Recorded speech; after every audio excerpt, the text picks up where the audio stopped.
Hello दोस्तों, ये देखिए भारतीय अर्थव्यवस्था है चैप्टर का नाम।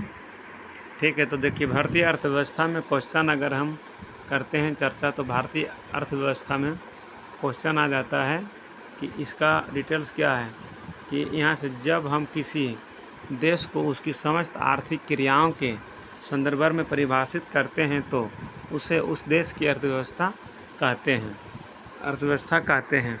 उसके बाद आगे अर्थव्यवस्था का जनक किसे कहा जाता है, तो अर्थशास्त्र का जनक किसे कहा जाता है, तो एडम स्मिथ को अर्थशास्त्र का जनक कहा जाता है। अर्थशास्त्र का जनक एडम स्मिथ को कहा जाता है।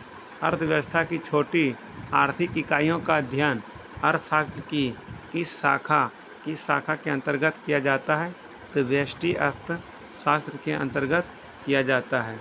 उसके बाद आगे देखिए आगे क्या है, तो हम दोस्तों यहाँ बता रहे थे कि अर्थशास्त्र का जनक किसे कहा जाता है, तो एडम स्मिथ को कहा जाता है। अर्थव्यवस्था की छोटी आर्थिक इकाई का अध्ययन अर्थशास्त्र की किस शाखा के अंतर्गत किया जाता है, तो व्यष्टि अर्थशास्त्र के अंतर्गत किया जाता है। फिर आगे देखिए आगे क्या है, आगे क्वेश्चन है समष्टि अर्थव्यवस्था को समष्टि अर्थशास्त्र को अर्थशास्त्र की एक अलग शाखा के रूप में आरंभ करने का श्रेय किसे दिया जाता है, तो जॉन मेनार्ड को दिया जाता है। उसके बाद देखिए भारतीय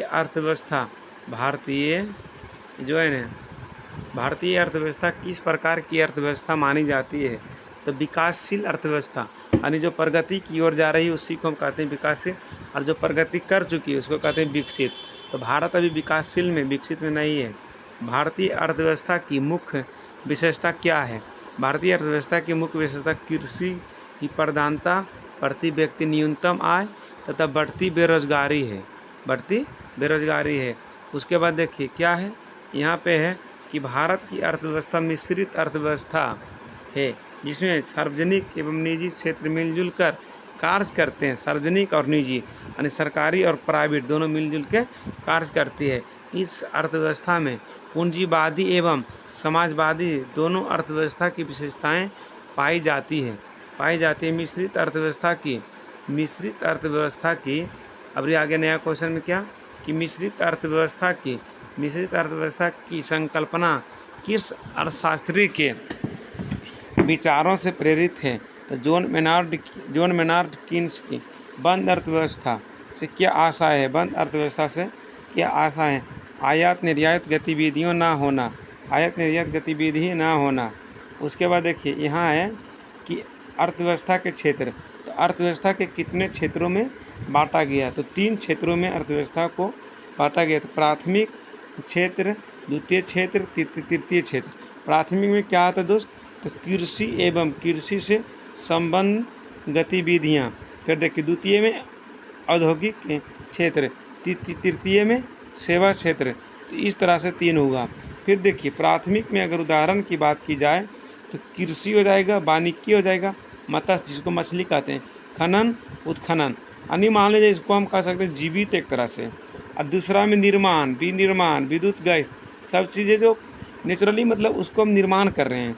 फिर तीसरा में कि परिवहन, संचार, ये सब पूरी प्राइवेट सेक्टर एक तरह से मानिए कि इसमें पैसों के भंडार हैं, यानी तीसरी में आ गए हैं। तो इस तरह से ये हो गया। फिर देखिए इधर भी हम क्वेश्चन बहुत सारा है,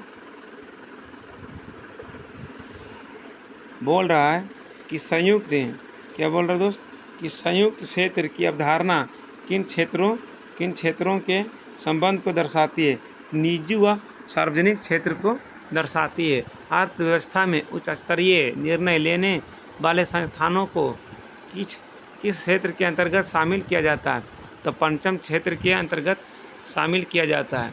फिर देखिए क्या बोल रहा है दोस्त कि अर्थशास्त्र के क्षेत्र में प्रथम नोबेल पुरस्कार किस वर्ष प्रदान किया गया, तो 1969 ईस्वी में प्रदान किया गया था। अर्थशास्त्र में नोबेल पुरस्कार प्राप्त करने वाले भारतीय मूल के प्रथम व्यक्ति कौन थे, अमर्त्य सेन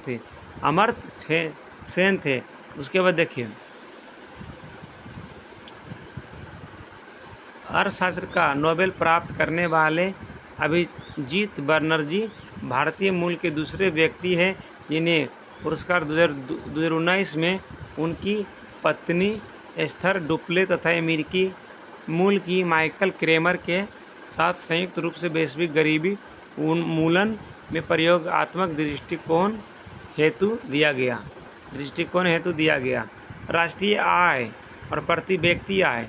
राष्ट्रीय आय और प्रति व्यक्ति आय एक निर्धारित स्तर से ऊपर पाई जाती है विकसित अर्थव्यवस्था कहलाती है। हस्तक्षेप के सिद्धांत का प्रतिपादन किसने किया? तो एडम स्मिथ ने किया। हस्तक्षेप के सिद्धांत का प्रतिपादन एडम स्मिथ ने किया। गांधीवादी अर्थव्यवस्था किस सिद्धांत पर आधारित है? तो किस सिद्धांत पर? तो न्यास के सिद्धांत पर आधारित है। न्यास के सिद्धांत पर आधारित है।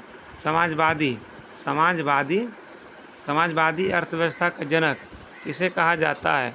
समाजवादी अर्थव्यवस्था का जनक जो है दोस्तों आपका कार्ल मार्क्स को कहा जाता है। भारतीय अर्थव्यवस्था के उदारीकरण का अग्रदूत कहा जाता है डॉक्टर मनमोहन सिंह को कहा जाता है। भारतीय अर्थव्यवस्था के उदारीकरण का अग्रदूत डॉक्टर मनमोहन सिंह को कहा जाता है। फिर देखिए यहाँ क्या है, यहाँ पे है कि जीडीपी में नॉमिनल जीडीपी दर पर आधारित है। विश्व की 10 शीर्ष अर्थव्यवस्थाएं 2020 ईस्वी के ये है। तो 1 नंबर में कौन है दोस्त? अमेरिका है। फिर 2 नंबर में चाइना है, 3 में जापान है, 4 में जर्मनी है। लेकिन अब पता चला कि 2024-25 में कि भारत यहाँ पे आ गया। ठीक है। फिर देखिए यूके है, फिर आपका भारत था उस समय 6ठा में, लेकिन यहाँ से लगता है कि 4था में आया है। फ्रांस, इटली, कनाडा, कोरिया, इस तरह से है। एक क्वेश्चन देखिए यहाँ है नीचे, अर्थव्यवस्था क्या बोल रहा है कि अर्थव्यवस्था जिसका विश्व के अन्य देशों में से कोई व्यापारिक संपर्क नहीं होता है वह बंद अर्थव्यवस्था कहलाता है। फिर आगे देखिए, किसी अर्थव्यवस्था में होने वाले मात्रात्मक परिवर्तन आर्थिक समृद्धि कहलाता है।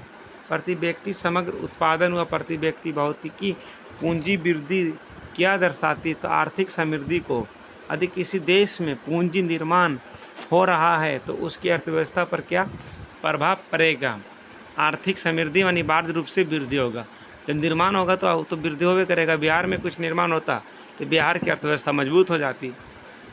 किसी भी देश के लिए आर्थिक एवं समृद्धि का सबसे उपयुक्त मापदंड किसे कहा जाता है? प्रति व्यक्ति वास्तविक आय। भारतीय अर्थव्यवस्था ने किस वर्ष में सर्वाधिक समृद्धि दर प्राप्त की है? वर्ष 2006 से 7, 9.7%, 6%।